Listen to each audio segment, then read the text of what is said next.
Hey guys, it's Morgan and Angie here with the shift from people pleasing to living and loving fully. Today we are talking about what's the cost of not being you. Now, this obviously is something we're really passionate about because we are all about cutting out people pleasing to live your fully real, loving life.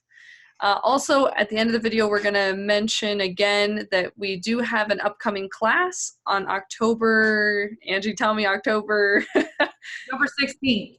Thank you. And it's going to be how people-pleasing shows up in your romantic relationship. So if you like what we're talking about today, you want to learn more about how to incorporate some specific tips in your own relationship with your partner, we're going to be doing that class live and we're going to answer questions. So it's going to be super awesome. Really excited about it. The link in the description, you can register for free. So what's the cost of not being you? And I just want to open this up with a couple thoughts, and that being, if you think about the pattern for our life, right? The first thing we ever learned growing up, most of us anyway, is that we got to please our parents. Because when you're a kid and you're under your parents' authority, you have to please them or else there are consequences, right?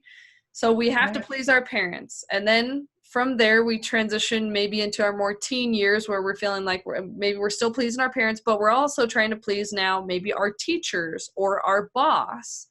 And then, you know, we graduate, move on, we move into college and we're trying to maybe please our professors, and then we move on to a career, we're trying to please our boss, and we get married, we're trying to please our spouse, and then ultimately we end up trying to please our kids. And while all this is happening, we can really lose ourselves because we're so busy trying to please someone or something outside of ourselves, maybe even God, right? And sometimes we don't even ask ourselves, what is it that I want? And you know, and what's really going on underneath? What do I really want? What am I not getting? And what am I afraid of with respect to that? So just some opening thoughts. Yeah. Just want to go on the record to say that I feel a little bit off today. You know, living and loving fully, like what we talk about all the time, from going from people pleasing to living and loving fully, it's not got to be any particular picture. It's just what works for you, you know, and living and loving fully doesn't mean that it always is going to look pretty.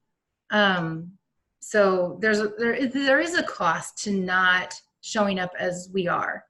And that cost to me is if we keep repressing what it is that we really believe and what we really feel. And when we do that, it's like a self-betrayal of sorts, you know? And it feels, all I can say is that it feels like misalignment. That's probably not the best word, but I like that. Or just like, it feels like something's off in Denmark. I don't know. Is there a saying like that? Like something's up or missing in Denmark. What is it? Whatever. I'm classic at messing up phrases like that. So, you know, I think we all try to appear, we want to be positive. We want to feel a certain way. And so we tend to hide that, like what we truly think and feel. What is the cost of not being me? I'll give you an example. So just before the recording of this video, I got very mad at my husband. I just got pissed off at him. And I realize it's not his fault, and I'm not trying to place blame on him or anything. I was just triggered. And if I wouldn't have expressed what I expressed in a way that, I don't think I was being cruel or mean or anything like that, but just being my authentic self. Being authentic isn't an excuse to be a jerk. You know, that's not what we're talking about. But if I weren't to express myself in that moment, what I really felt about what he was saying, then I would start to feel resentful, you know, and I would feel like I would have these words in my mind or these thoughts in my mind about him, and that would create this separatism between the two of us. And so the cost, if I would have done that, would have been resentment in the relationship, which leads to separatism in the relationship, which leads to like a disconnection of the bond between the two of us, which means that come tonight that I wouldn't want to sit down to him next to him on the couch, you know, and be close to each other like we normally do. And the cost of that, so I'm just kind of playing this out in my mind, Morgan, but so let's just say that we get to tonight and I don't feel like sitting by him on the couch and getting swooned, he calls it swooning, then the cost there is to feel like I'm not loved or I'm not getting that love that I want. Mm-hmm. That's a pretty high cost, I'd say. So there's also a cost to expressing what I think and feel, right?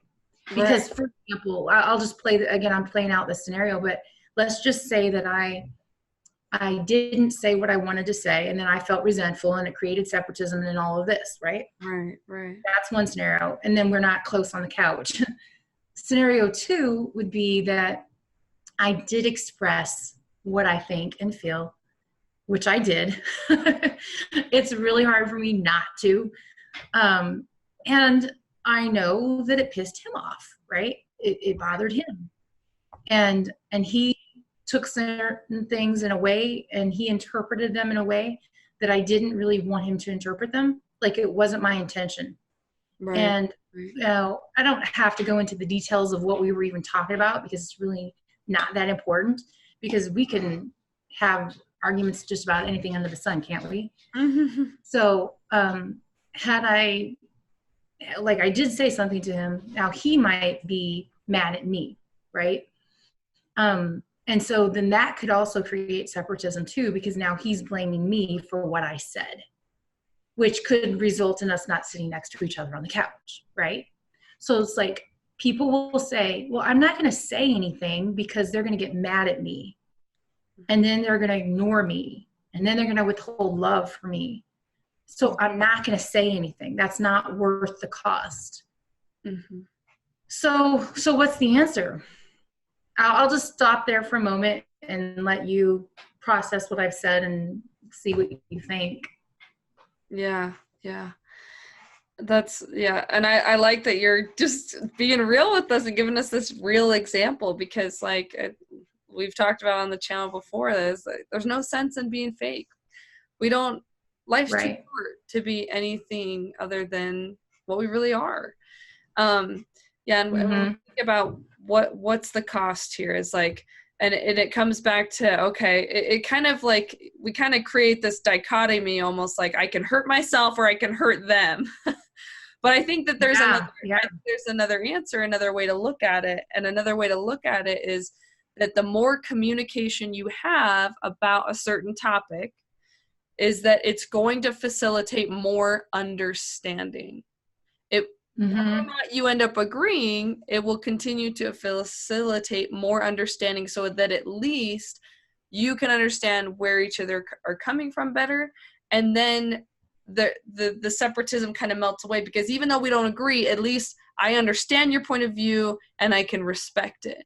And I think that that's what comes from having these conversations. So initially someone might be upset, but then, you get to the bottom of it. Well, why did this upset you so badly? And then, you go from there. And I think it's a great thing to think about in your relationships, because again, there's a cost either way, but what is more beneficial? You have to think about in the long term, right. What is it that you really want, and is it worth it? And I think that facilitating that communication is painful and it's not fun, but it's worth it in the end when you have that better understanding of each other, and then things can just move forward. You know what I mean? Do you have any thoughts? Right. Yeah, because to me, not saying something doesn't feel like an option for me, because I've done that in the past with my first marriage where I didn't speak up. And then because it built up over time, that cumulative effect, we ended up divorcing. And so with Steve, like, I don't do that. I pretty much do express what I feel, and we'll keep having the conversations. And really, it's rare. Like, it's rare that we would have 2 nights in a row where we don't feel connected on the couch. And so that's saying something, right? Like, if I, Yes. we're in marriage, and, relationships are not easy. And because you have one person bringing all their baggage of beliefs and the other person bringing all their baggage of beliefs, and we get together and those beliefs will collide. And so the cost to me in this case, if I didn't have the communication with him, would be, it could be like a divorce, or that could be a potential cost if I wasn't myself. Yeah. So to me, that cost is really, really high, and I don't want to take that risk. At the same time, I know that there's a consequence to speaking up for my truth. There's a consequence to that, because we're not always going to please the people that we're speaking to. And I'm here, I guess what I'm proposing is that that's not our number one priority. Mm-hmm. Our number one priority is not to please. And the thing is, like, what's the opposite of people pleasing? Have you ever thought about that? Like, what is the opposite? We call it living and loving fully. Another term, and this isn't my term, I heard it years ago, and I don't remember where I heard it, but the opposite of people pleasing is people charming. And people charming just means that, from outward appearances, you're doing the same thing. You look like you're having the same conversation or whatever interaction with another human being, but it's what's going on the inside, in our heart, in our mind, that is the big difference, So in one scenario with people pleasing, I maybe, I'm trying to think of a good example. Maybe my spouse says, "Hey, will you go get me a beer out of the fridge?" Right? Right. And the people pleaser says, "Of course. Yeah, sure." Or "Sure, yeah." And they go up and get the beer out of the fridge and bring it into their spouse. And they have a smile on their face. "Here you go, sweetie." And then the second scenario, the people charmer, they're going to do the same thing. They're going to go get that, right? But in their mind, they're doing it because they really want to serve. But the first person did it just because it's like, well, if I don't do it, he'll get resentful. He'll get mad at me for not going up and getting that beer. And so we feel obligated. And so then we do that. So same actions, but much different inner space, what's going on in our heart and our minds. Right. And our number one priority has to be to ourselves. It has to start there, because otherwise it's a slippery slope in relationship land. Yes, absolutely. And again, it feels counterintuitive, because many people were raised thinking that the best thing you can do for those you love is sacrifice everything for them. Happy wife, happy life, right? Or things like, that you see those moms where they sacrifice everything for their kids, and it's like this nobility. But what we have to understand is that it's not as noble or helpful as you might think.